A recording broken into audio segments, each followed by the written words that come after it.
नमस्कार बच्चों, आप सबका स्वागत है। आज हम कक्षा 10 से नीति के दोहे पढ़ने जा रहे हैं। इसको ध्यान से समझिएगा।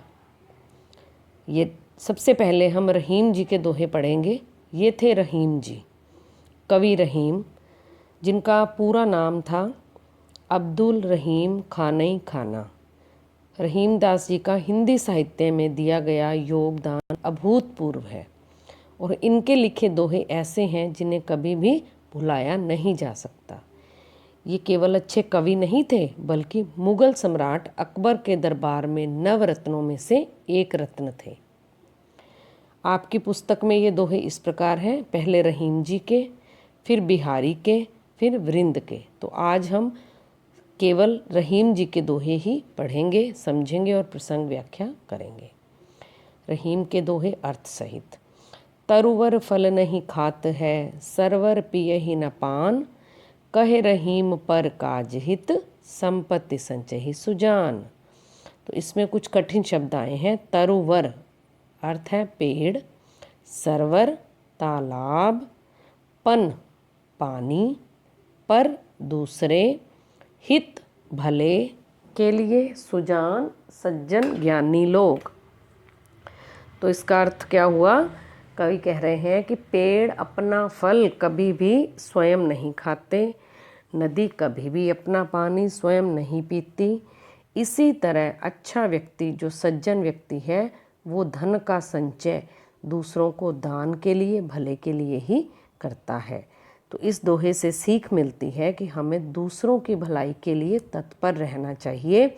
अगर हमारे पास धन है तो हमें ज़रूरतमंद लोगों की सेवा करनी चाहिए, तभी हम अच्छे इंसान कहलाएंगे। बच्चों, मैंने इसको आपको व्याख्या समझाई है, इसकी प्रसंग अभी करवाऊंगी। रहीमन देख बड़ेन को, लघु न दीजिए डार, जहाँ काम आवे सुई, का कर सके तरवारी। कठिन शब्द हैं। बड़ेन आकार में जो बड़ा होता है, लघु छोटा, डार छोड़ना, आवे आती है।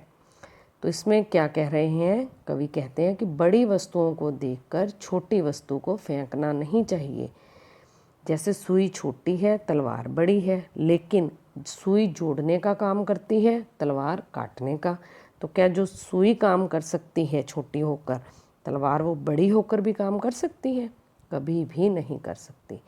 तो हमें शिक्षा मिलती है कि हमें हर चीज़ के महत्व को समझना चाहिए, क्योंकि अलग अलग चीज़ों का अपना महत्व है। सुई का इस्तेमाल तलवार की जगह नहीं किया जा सकता, तलवार का सुई की जगह नहीं।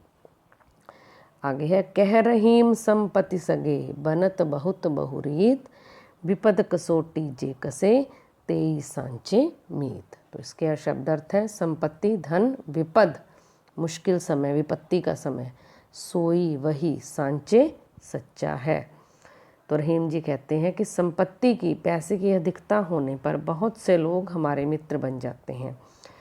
तब लोग अलग अलग बहाने भी ढूंढते हैं रिश्ता जोड़ने में, मित्रता बनाने में, लेकिन हमें ध्यान रखना चाहिए कि सच्चे कौन हैं। सच्चे मित्र वही हैं जो विपत्ति या बुरा समय आने पर दृढ़ता के साथ हमारा साथ निभाएं, हमारे साथ मुश्किल घड़ी में खड़े हों। तो अर्थ है कि मित्रता की कसौटी बुरा समय आने पर ही होती है, अच्छे समय में तो सभी दोस्ती कर लेते हैं। एक कै साधे सब सधे, सब साधे सब जाए, रहमन मूले सींच्यो, फूले फले अघाए। एक को ही, साधे साध लेने से, हल कर लेने से, सींचे सींचना, मूल जड़ को, अधाए तृप्त हो जाता है। तो कहते हैं कि एक को साधने से सब काम सध जाते हैं। कहते हैं एक कार्य के पीछे ध्यान लगा कर रहो तो उसका हल अवश्य ही निकल आता है, लेकिन बहुत से कार्यों के पीछे लग जाओ तो आप एक को भी अच्छा नहीं कर पाते।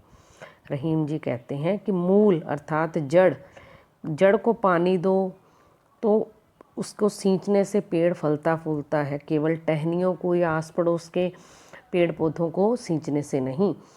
आध्यात्मिक अर्थ यह है कि परमात्मा को साधने से लोग, विश्व, दुनिया सब अपने साथ हो जाता है, क्योंकि मूल जड़ क्या है? ईश्वर परमात्मा।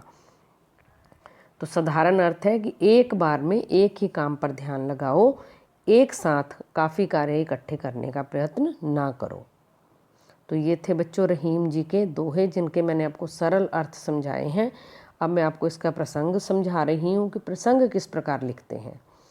प्रस्तुत दोहा हमारी हिंदी की पाठ्य पुस्तक, आगे आप पुस्तक का नाम लिखोगे, हिंदी पुस्तक 10 में कवि रहीम जी द्वारा रचित नीति के दोहे से लिया गया है। इन पंक्तियों में या इस दोहे में कवि रहीम जी ने डैश के बारे में समझाया है। बेटो अब यहाँ डैश क्यों लगाया है, खाली स्थान, कि आपने जिस दोहे की बात करोगे वही लिखोगे। सच्चे मित्र के बारे में बताया गया है या एक ही काम को अच्छी तरह करने के बारे में बताया गया है, इत्यादि। तो ये थे नीति के दोहे। अगर आपको वीडियो अच्छी लगी हो तो लाइक करें, शेयर करें, कमेंट करें। चैनल को सब्सक्राइब नहीं किया है तो ज़रूर करें। धन्यवाद।